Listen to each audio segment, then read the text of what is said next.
দর্শক, যশোর ৮৮/৪ অভয়নগর বাগারপাড়া বসুন্ধিয়া আসনের হাতপাখা মনোনীত প্রার্থী মাওলানা অ্যাডভোকেট বাইজিদ হুসাইনের সকল ওয়ার্ড ইউনিয়নে মোটরসাইকেল শোডাউন উপস্থাপনায় নাজিমুদ্দিনের তথ্যচিত্র। সঙ্গেই থাকুন।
আসলে আমাদের এখনো আমরা নির্দিষ্ট একটা আন্দোলনকে কেন্দ্র করে নির্দিষ্ট কিছু আন্দোলন করকে ৮ দল তারা একসাথে তারা আন্দোলন করছে।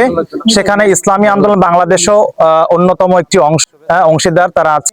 এখন তারা বসছে, বারবার তারা পারস্পরিক আলোচনা করছে। আমি খুব আশাবাদী, ইনশাআল্লাহ আমরা ৮৮/৪ আসন থেকে ইসলামী আন্দোলন বাংলাদেশের মনোনীত প্রার্থী এখানে ইনশাআল্লাহ তিনি মনোনীত হবেন চূড়ান্ত ভাবে। যদি জোট হয় ইনশাআল্লাহ, সমঝোতা হয়, আমরা ইনশাআল্লাহ এখানে মনোনীত হব, এটা আমরা আশা।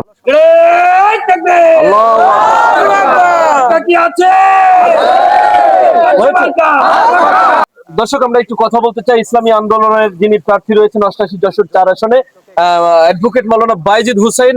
আপনি একটু জানাবেন, এই যে আজকে মোটরসাইকেল শোডাউনের মাধ্যমে আপনারা অভয়নগর একটা ঘুরছেন, বিশেষ করে অর্ধেক শেষ করেছেন, বাকি অর্ধেকে আপনারা একটু পরেই যাবেন। এই যে মানুষের কাছে যাচ্ছেন, মানুষকে আসলে কি মেসেজ দিচ্ছেন? হাত পাখার প্রতি মানুষের আকর্ষণ কেমন দেখছেন? আচ্ছা, ধন্যবাদ এনটিভি অনলাইন এবং এনটিভি অনলাইনের মাধ্যমে যারা আমাদের দেশে প্রবাসে দেখছেন সবাইকে ধন্যবাদ। আসলে আমরা পথে ঘাটে বাজার বিভিন্ন জায়গায় আমরা ঘুরছি, আমরা ব্যাপক রেসপন্স পাচ্ছি। আসলে এটা কোনো শোডাউন আমরা বলতে চাই না, কিংবা এটা কোনো প্রদর্শনী বলতে চাই না। আমরা চাই হচ্ছে ন্যায় ও ইনসাফের যে বার্তা, ইসলামের সুমহান বার্তা, যেন ধর্ম বর্ণ নির্বিশেষে সবাই সবার অধিকারগুলো ফিরে পায় এবং তাদের নিরাপত্তা নিশ্চিত হয়।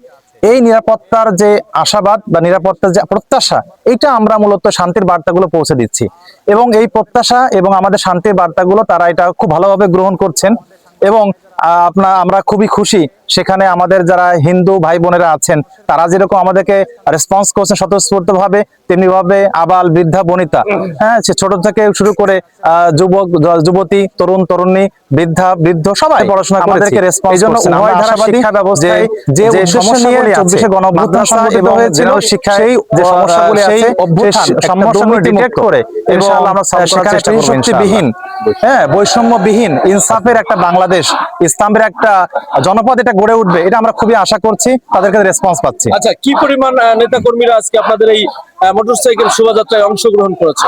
আমাদের তো আলহামদুলিল্লাহ এখানে কয়েক হাজার নেতা কর্মী আলহামদুলিল্লাহ এখানে উপস্থিত হয়েছে। তারা মোটরসাইকেল নিয়ে আসছে এবং পিকআপ, মোটরসাইকেল, তারপরে প্রাইভেট কার নিয়ে আসেন। আমরা খুবই মানে খুবই আশাবাদী যে তাদের রেসপন্স দেখে স্বতঃস্ফূর্ত আপনি দেখতে পাচ্ছেন এখানে সারা দেখতে পাচ্ছেন এখানে শত শত নেতা কর্মী এবং ওনার ওই পাশে অবস্থান করছে আরো শত শত নেতা কর্মী তারা এখানে আছেন। আর শুধুমাত্র এখানে যে আমাদের ইসলামী আন্দোলন বাংলাদেশ করে এমন কেউ আসেন ব্যাপারটা এমন না, বরং এর বাইরে গিয়েও সাধারণ মানুষ তারা কি এখানে স্বতঃস্ফূর্তভাবে আমাদেরকে রেসপন্স করেছেন, আমাদের সাথে অংশগ্রহণ করেছেন। আমরা আজকে আপনাদের এই প্রোগ্রামটি দেখছি, এর আগেও আমরা আপনাদের নানান প্রোগ্রাম দেখেছি। নির্বাচনের আগ মুহূর্তে আপনাদের আর কোনো প্রোগ্রাম আপনারা করবেন কিনা, মানুষের দোরগোড়ায় পৌঁছানোর ক্ষেত্রে ভিন্ন কোনো কৌশল অবলম্বন করবেন কিনা? আসলে আমাদের তো বিভিন্ন কৌশল আছে, আর এটা তো নিয়মতান্ত্রিক একটা ধারাবাহিক কার্যক্রমের একটা অংশ। আমরা আরো অনেক আমরা ধারাবাহিক কর্মসূচির অংশ হিসেবে আমরা ভালো ভালো প্রোগ্রাম থ্রু করব। আসলে কি জানেন, আমরা এখানে আসছি মূলত পরিবর্তন ঘটাতে।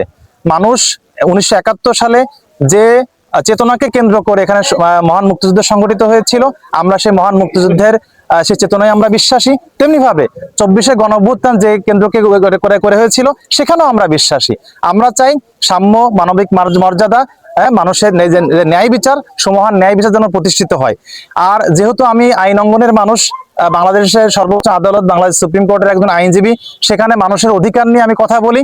ঠিক তদ্রুপ ভাবে আমি মনে করি এবার আমি চাই যে আমি যশোর 88-যশোর 4 আসনের জনমানুষের প্রতিনিধি হিসেবে যেন মহান জাতীয় সংসদে কথা বলতে পারি। আচ্ছা, আপনি যদি মহান সংসদে যাওয়ার সুযোগ পান, সেক্ষেত্রে অভয়নগর বাঘারপাড়ার এলাকার জন্য বিশেষত কোন কাজটি করতে চান, আমরা একটু সংক্ষেপে জানতে চাই। জি, ধন্যবাদ আপনাকে। আসলে জানেন আমাদের বাঘারপাড়া এখানে কৃষি অঞ্চল একটি, সেখানে শাকসবজি থেকে শুরু করে বিভিন্ন, তো সেই জায়গাটা তো আমাদের গুরুত্ব থাকবেই। আর যেহেতু আমি এখানে এখন আমরা অভয়নগর অবস্থান করছি, এখানে নদী বন্দর আছে, তারপর এখানে ব্যবসায়ী একটা অঞ্চল, ব্যবসা বান্ধব একটা অঞ্চল। তো এই ব্যবসায়ীরা যেন তারা একবারে চাঁদাবিহীন নিরাপত্তার সাথে অভয়ে নির্ভয়ে এখানে ব্যবসা করতে পারে, এবং বাংলাদেশের বাইরে থেকে তো আন্তর্জাতিক পরিমণ্ডল থেকেও যেন এখানে বিনিয়োগ আসে, সেই ব্যবস্থা সেই পরিবেশ আমি নিশ্চিত করবো ইনশাআল্লাহ। এর বাইরে গিয়ে অবশ্যই ভবদহ সংঘর্ষ যেটা আছে, যেটা যুগের পর যুগ চলে আসছে, এই সংকটগুলো ইনশাআল্লাহ আমরা সমাধান করার চেষ্টা করবো সর্বাত্মক ভাবে। অনেক ধন্যবাদ। দর্শক, আপনারা শুনছিলেন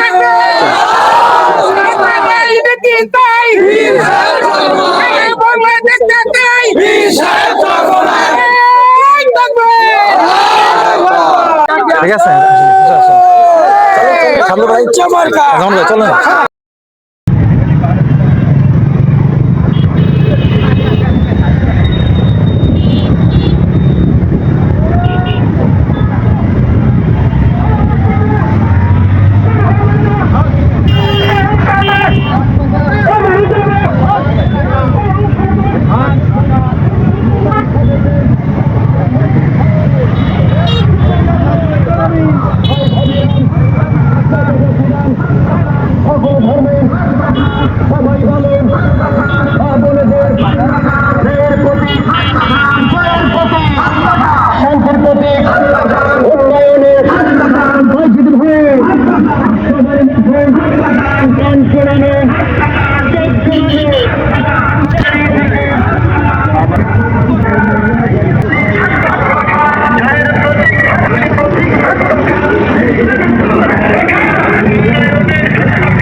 একশো